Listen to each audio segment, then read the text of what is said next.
ሰላም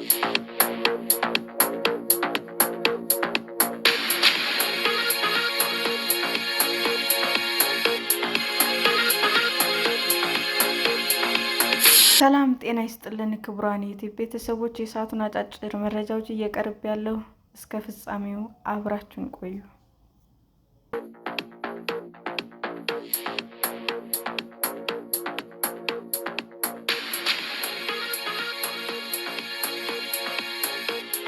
ማዳበሪያ ማስገባት እጅግ ውድ እንደሆነና ዋጋውን በ3 እጥፍ መጨመሩ ተገለጸ። የኢትዮጵያ ማዳበሪያ ዋጋ በ3 እጥፍ መጨመሩን የተባበሩት መንግስታት ድርጅት የልማት ፕሮግራም ሪፖርት አመለከተ። የልማት ፕሮግራሙ የሩብ ዓመት የኢኮኖሚ ሪፖርት ማዳበሪያ ወደ ኢትዮጵያ ማስገባት በዚህ ወቅት እጅግ ውድ ሆኗል፣ ዋጋውም ከ3 እጥፍ በላይ ጨምሯል ብሏል። ሪፖርቱ እንደሚያመለክተውም እንደ አውሮፓውያን አቆጣጠር ከሐምሌ እስከ ታህሳስ 2025 ባሉት ጊዜያት ውስጥም ወደ ሀገር ውስጥ ምርቶችን ለማስገባት የወጣው ወጪ የ23.3 በመቶ ጭማሪ በማሳየቱ $11.3 ቢሊዮን እንደደረሰ፣ ጭማሪውም በዋናነት በማዳበሪያ ግዢ ዋጋ መጨመር የተከሰተ መሆኑን አስታውቋል። የቅርብ ጊዜ መረጃዎች እንደሚያሳዩት ወደ ሀገር ውስጥ የገቡ ምርቶች ዋጋ ከቀድሞ ዓመት ተመሳሳይ ዓመት ከወጣው ውጭ ዋጪ ጋር ሲነጻጸር ጭማሪ አሳይቷል። እንደ አውሮፓውያን አቆጣጠር ከሐምሌ እስከ ታህሳስ 2025 ባለው ጊዜ ውስጥም አጠቃላይ የገቢ ምርት ዋጋ ካለፈው ዓመት ተመሳሳይ ወቅት ጋር ሲነጻጸር በ23.3 በመቶ በማደጉ $11.3 ቢሊዮን ደርሷል። ለዚህም ተጨማሪ በዋናነት ምክንያት የሆኑትን በ61.2 በመቶ ያደጉት ከፊል የተመረቱ ዕቃዎች እና በ32.1 በመቶ የጨመሩት የካፒታል ዕቃዎች ናቸው። በተለይም በተጠቀሰው የጊዜ ገደብ ውስጥ የማዳበሪያ ዋጋ ከ3 እጥፍ በላይ መጨመሩ እጅግ ውድ ሆኖ የተመዘገበ ሲሆን፣ በአንጻሩ በጥሬ ዕቃዎች ላይ 22.4 በመቶ ቅናሽ ታይቷል ይላል። ይህ የዋጋ ንረት የዓለም አቀፍ ገበያ ሁኔታና የአገር ውስጥ ፍላጎትን የሚያሳይ መሆኑን በሪፖርቱ የተጠቀመ ሲሆን፣ ማዳበሪያ በኢትዮጵያ ኢኮኖሚ ማሻሻያ ሂደት ውስጥም ትልቁን ጫና የሚፈጥር ሆኖ ተመዝግቧል ብሏል። በሪፖርቱ የማዳበሪያ ዋጋ መናር የተከሰተው ሀገሪቱ የውጭ ሂሳቧን ለማረጋጋት የውጭ ምንዛሬ እጥረት ለመቆጣጠር ጥረት በምታደርግበት ወቅት መሆኑንም ጠቅሷል። ምንም እንኳ የኤክስፖርት ገቢ የሐዋላ ፍሰት መሻሻል ቢያሳይም፣ በተለይ ለማዳበሪያ የሚውለው ከፍተኛ ወጪ ሀገሪቱ በገቢና በወጪ ንግድ ግብይቷ መካከል ያለውን የክፍያ ልዩነት ሚዛን ማስጠበቅ ላይ ጫና ማሳደሩን እንደቀጠለ ተብራርቷል።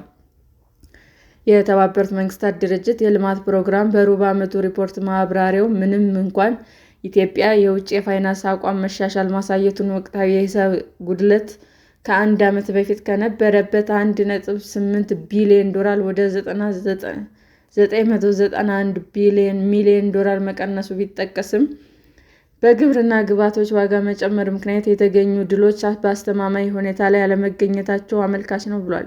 ሪፖርቱ ኢትዮጵያ በማዳበሪያ ዋጋ ያጋጠሟት ያሉትን ፈተናዎች ከዓለም አቀፍ ሁኔታ አንጻር ሲቃኝም፣ በአቅርቦት መስተጓጎል ምክንያት የማዳበሪያና የምግብ ዋጋ ከፍ ብሎ ቀጥሏል ሲልም ይገልጻል።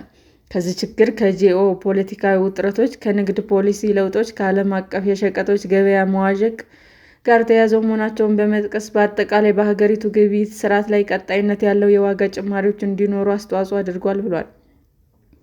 ሪፖርቱ ግብርና የኢትዮጵያ ኢኮኖሚ የጀርባ አጥንት በመሆኑ እንደ አውሮፓውያን አቆጣጠር በ2025 በሀገሪቱ ጥቅል የሀገር ውስጥ ምርት 31 በመቶ እንደሚይዙ፣ የዚህ ሁኔታ እንድምታው ትልቅ ነው ብሎ ማዳበሪያ ለሰብል ምርቶች ወሳኝ ግብዓት በመሆኑ የዋጋ ጭማሪው በቀጥታ በምርት መጠንና በአርሶ አደሩ ትርፋማነት ላይ ተጽዕኖ እንደሚያሳድር አብራርቷል።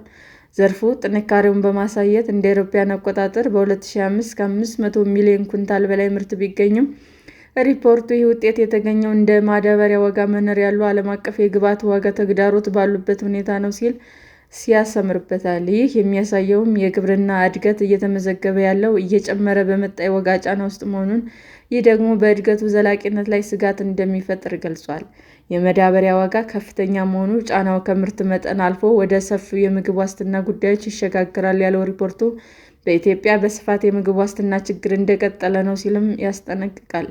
ይህም ከአየር ንብረት ድንገተኛ አደጋዎች፣ ከግጭት፣ ከግብዓቶች ዋጋ መጨመር ጋር ተዳምሮ የመጣ መሆኑን በመጥቀስ ማዳበሪያ እንደ ዋና የግብርና ግብዓትነቱ የምግብ አቅርቦትም ሆነ ተመጣጣኝ ዋጋ በመወሰን ረገድ ከእነዚህ ሁኔታዎች ጋር በቀጥታ የተቆራኘ መሆኑንም ያትታል። ለዚህ ጫናዎች ምላሽ ለመስጠት መንግስት ተጋላጭ የሆኑ የህብረተሰብ ክፍሎችን ለመጠበቅ የታለሙ ጣልቃ ገብ እርምጃዎችን መውሰዱን እንደቀጠለ ሲያብራራም፣ ተጋላጭ የሆኑ የህብረተሰብ ክፍሎች እንደ ማዳበሪያ ድጎማ ባሉ እርምጃዎች እየደገፈ ይገኛል ብሎ ይህ የፖሊሲ ውሳኔ ማዳበሪያ የግብርና ምርት እድገትን ለማስቀጠል፣ የምግብ ዋስትና እጥረትን ለመቀነስ ያለውን ስልታዊ ጠቀሜታ ያሳያል ብሏል። እንደ ዩኤንዲፒ ሪፖርት የማዳበሪያ ድጎማው የቀጠለው መንግስት እንደ አውሮፓውያን አቆጣጠር በ2005 የነዳጅ ድጎማ ማንሳቱን የመሳሰሉ እርምጃዎች በወሰደበት እንዲሁም ሰፊ የፊስካል ሪፎርም የበጀት ማሻሻያ እያደረገ ባለበት ወቅት መሆኑን የጠቀሰ ሲሆን ለማዳበሪያ የሚደረገው ድጋፍ በማስቀጠል ፖሊሲ አውጪዎች የግብርናውን ዘርፍ በኢኮኖሚ ውስጥ ያለውን ሚና በገንዘብ ለግብርና መረጋጋትና ለምግብ ምርት ቅድሚያ የሰጡ ይመስላል ብሏል። ይሁን እንጂ በድጎማ ላይ መንተራስ የፊስካልና የፖሊሲ ጥያቄዎችን ያስነሳል ብሎ የማዳበሪያ ዋጋ ከፍተኛ ሁኔታ ሲጨምር ድጎማውን ማስቀጠል በመንግስት ፋይናንስ ላይ ተጨማሪ ጫና ሊፈጥር እንደሚችልም ያስረዳል። የኢትዮጵያ የፊስካል አቋም መሻሻል እያሳየ መሆኑን የጠቀሰ ሲሆን የበጀት ጉድለት እንደ አውሮፓውያን አቆጣጠር በ2005 ከጠቅላላ የሀገር ውስጥ ጥቅል ምርት 1.5% አካባቢ እንደሚሆን መተንበዩን ሪፖርቱ ጠቅሶ በማህበራዊ ዘርፎች ላይ ያለው አነስተኛ ኢንቨስትመንት እንደ ቀጣይ ተግዳሮት አንስቶ ይህንን ሲያብራራም መንግስት ሌሎች ቅድሚያ የሚሰጣቸው ጉዳዮች ወይም ሰፊ የድጎማ ፕሮግራሞች ለረጅም ጊዜ የመደገፍ አቅሙን ሊጎዱበት ይችላል ብሏል። በተመሳሳይ የአገሪቱ የውጭ ምንዛሬ ገበያ መዋቅራዊ ችግሮች እያጋጠሙት መሆኑን ሪፖርቱ ጠቁሟል። እንደ ሪፖርቱ ማብራሪያ በይፋና በትይዩ ጥቁር ገበያ የምንዛሬ ተመኖች መካከል ከፍተኛ ልዩነት ያለ ሲሆን ይህም ቀጣይነት ያለው የውጭ ምንዛሬ እጥረትን ያሳያል ይላል። የማዳበሪያ ዋጋ መጨመር ደግሞ ለውጭ ምንዛሬ ያለውን ፍላጎት በመጨመር ገበያውን ለማረጋጋት የሚደረገውን ጥረት ያወሳስበዋል ሲልም ገልጿል። ስለሆነም የማዳበሪያ ጉዳይ ከኢትዮጵያ አጠቃላይ የማክሮ ኢኮኖሚ ሁኔታ ጋር በጥብቅ የተቆራኘ ንግድን፣ የፊስካል ፖሊሲን፣ ግብርናን፣ የምግብ ዋስትናን የሚነካ መሆኑን ጠቅሶ ምንም እንኳ የቅርብ ጊዜ ማሻሻያዎች እንደ የዋጋ ግሽበት መቀነስ፣ የኤክስፖርት ገበያ መጨመር ያሉ አዎንታዊ ውጤቶችን ቢያሳዩም የዋና ዋና ገበያ ምርቶች ዋጋ መጨመር መሰረታዊ ተጋላጭነትን እንደሚያሳይም አብራርቷል። ለዚህም በምሳሌነት የጠቀሰው የዋጋ ግሽበት እንደ አውሮፓውያን አቆጣጠር እስከ ታህሳስ 2005 ድረስ ወደ 9.7% ዝቅ ያለ መሆኑን፣ ይህም ከ2019 ወዲህ ዝቅተኛ ደረጃ ቢሆንም ሪፖርቱ ዋጋዎች ከቀደሙት ዓመታት አንጻር አሁንም ከፍተኛ መሆናቸውን፣ የብር የመግዛት አቅም መዳከም የቤተሰብ የመግዛት አቅም እያዳከመ መሆኑን ይጠቅሳል። ከፍተኛ የማዳበሪያ ዋጋ የምግብ ዋጋን በመጨመር ለዚህ ሁኔታ አስተዋጽኦ ሊያደርግ ይችላል ብሏል።